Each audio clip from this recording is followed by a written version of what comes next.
In 2015, the city of St. Augustine celebrates its anniversary as the oldest permanent European, African, and Native American settlement. The African portion of this story is complex.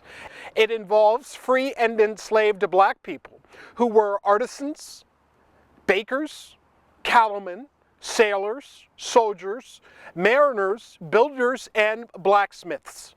But wait, we're getting ahead of ourselves. Let's start at the beginning.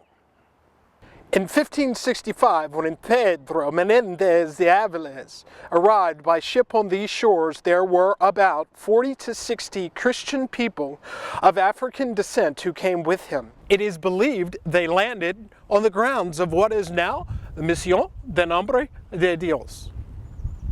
At that time, there was little distinction between church and state. So having arrived on September 28, 1565, the feast day of St. Augustine, who incidentally was a noted North African religious philosopher, the settlement was named in his honor.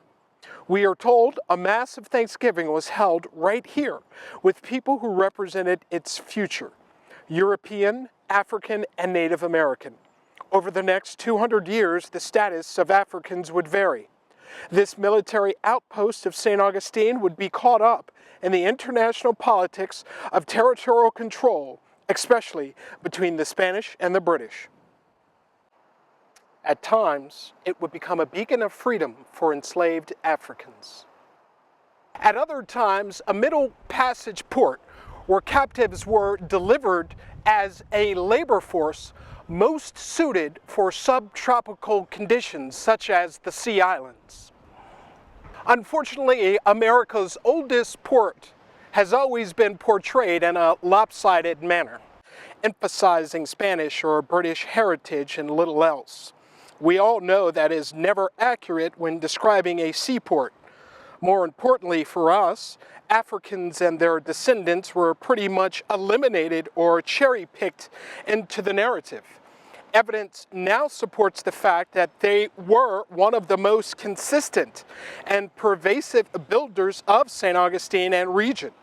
On February 7th, 2015, an Ancestral Remembrance Ceremony will be held on the north lawn of the Castillo with participants of Native American, diverse faith representatives, and a traditional libation to honor unnamed and unknown African ancestors, those who died during the Middle Passage to the New World and those who survived and contributed to Florida.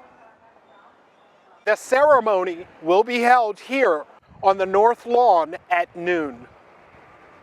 At 3 p.m., a historical marker unveiling will take place on the Mission Nombre de Dios, where the vision of the City of God began.